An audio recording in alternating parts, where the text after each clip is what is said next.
Indus Waters Treaty in abeyance. Why India is holding back. For now the decades-old Indus Waters Treaty IWT, once hailed as a model of water diplomacy between rivals, now sits in a state of deliberate abeyance, tangled in legal ambiguities, shifting geopolitical dynamics, and the shadow of cross-border terrorism.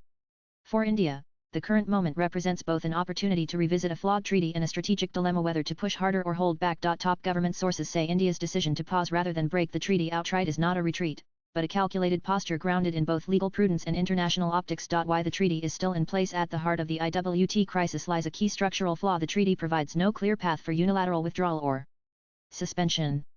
Article XII-4 of the agreement clearly states that the treaty shall remain in force until terminated by a duly ratified treaty concluded for that purpose. This effectively means Pakistan cannot legally accuse India of a breach, since no formal revocation has occurred. As one senior official put it, it's a treaty without an exit ramp.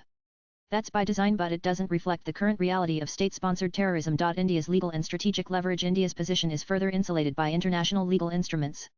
In 2019, New Delhi filed a declaration with the International Court of Justice (ICJ), excluding disputes involving Commonwealth countries or matters affecting national security, blocking Pakistan's potential legal recourse at the global level. India also views its current stance as a legitimate countermeasure under the Vienna Convention on the Law of Treaties, given Pakistan's continued use of terror as state policy.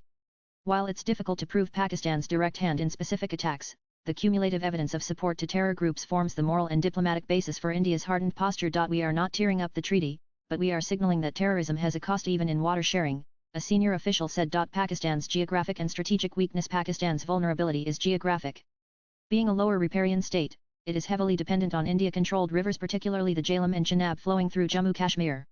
Despite past rhetoric, including 2008 threats to treat water diversion as an act of war, Islamabad has consistently relied on diplomacy, not force, revealing both its limitations and the deterrent value of India's economic and military edge. Moreover, the World Bank's role as a treaty facilitator is largely toothless. Its authority extends only to the appointment of neutral experts or arbitrators whose rulings are advisory and non-binding, as seen in the long-stalled Kishan Ganga and Rattle Dam disputes. Why India is holding back. For now, despite having a strong legal and strategic case, India has stopped short of declaring the treaty void, and that's deliberate. First, abeyance gives India flexibility without global backlash. Unilateral withdrawal could invite accusations of violating international norms or harming civilian access to water, especially under human rights frameworks. Second, the move keeps pressure on Pakistan without escalation.